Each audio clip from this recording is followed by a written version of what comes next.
Mobley can play with anybody, Chris. That's the appeal. You can plug Mobley into any situation at all. The Mismatch, presented by FanDuel Sportsbook. All indications is that Jalen Green is the favorite to go number 2, which would mean Evan Mobley would slide to number 3, and that Cleveland is in that spot, and they are in a situation now where, past month or so, there's been so many trade reports about Colin Sexton possibly being shopped to break up the Darius Garland, Colin Sexton backcourt. No more Sexland. Sorry. No more of that potentially. We'll see how it happens there, but with Cleveland, Evan Mobley at number 3, I reported this morning on The Ringer on Thursday morning that the Raptors and Magic, the two teams drafting right behind them, have made trade offers to Cleveland for the number 3 pick. And they're not the only teams that have had conversations with Cleveland either. So we'll see what happens over the next week ahead of the draft. But ultimately, Cleveland is in a real interesting position here to move down if they don't want Mobley. There's a possibility that maybe they flip Sexton elsewhere and then move down and get Suggs or somebody else. So we'll see what happens here, but there are teams that absolutely love Evan Mobley and that they want to move up to get him. Do you think Mobley and Allen are a fit together?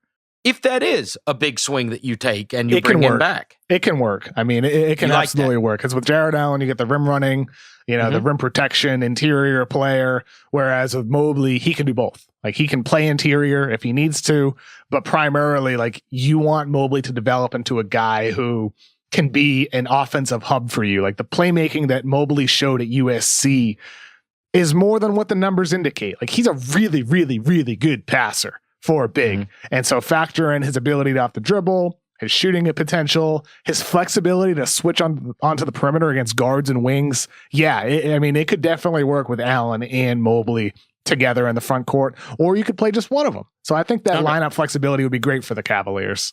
And like we've said, it's so hard to figure out what these teams are going to end up doing. You did mention earlier that your intel says Toronto, who is slated to have the 4th pick, there's already word that they have tried to move up even from 4, just 3, possibly from Mobley. And like, if that is indeed the case, which I believe it is based off my reporting, conceivably they would have also tried to move up to number 2.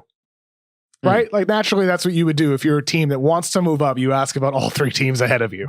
And I mean, we'll see what happens over the course of the next week. But a lot of teams around the league right now are talking about trades, about movement within the draft, trading out. Like, we could see a lot of movement. We could especially see a lot of sign and trades once free agency begins. Okay, let me ask you this regarding said scenario. If that is so, and they would be moving up with the intention of trying to acquire Evan Mobley, does that tell us something about the future of Siakam in a Raptors uniform? I don't think so. I think they can play together for sure. Really? Yeah, no doubt. It's a weird fit. I think Mobley. That's a weird fit. I think Mobley can play with anybody, Chris. That's the appeal. You can plug Mobley into any situation at all. With a big, like a Steven Adams who doesn't space the floor, you can plug Mobley in there. You want to plug Mobley in a situation where he's with another floor spacer, like a Jaren Jackson Jr., which can't happen, but let's just say there were a possibility. It can work. So I think with Mobley, that's why there are some executives and scouts across the league who are like, this guy is the number 1 pick because he offers you maximum versatility on the defensive end of the floor as a smart player who can come in right away and play. He can defend pick and rolls. He can be a weak side help defender. He can switch onto the perimeter and defend guards and wings. He does it all. That's the people who love him say. And then offensively, the potential is pretty high. I mean, we'll see what level he reaches as a shooter off the dribble. We'll see how he continues to really, tighten his handle in the years to come. But the flashes that he has are pretty incredible. So there are the people that love Mobley as the top prospect in the draft. And I mean, maybe Toronto is one of them. Gotten a lot of good feedback on Scotty Barnes, I assume. Yeah, Scotty Barnes. I mean, we talked about him a lot on Tuesday night, and seems like Toronto worked him out at the 4 spot. He had workout there, so we'll see with Toronto. Right now, I have Jalen Suggs on that slot for them, but Scotty Barnes will be in consideration there. Right now, have him going to Orlando in my mock draft, and Scotty Barnes, as we hit on Tuesday night, not to repeat ourselves, but like, great defensive player. super talented ball handler. He ran point guard at Florida State despite being 6'7", 225, 230 pounds. Like, he's incredibly talented, and whatever team lands him, I think they're going to have a pro for a long, long time.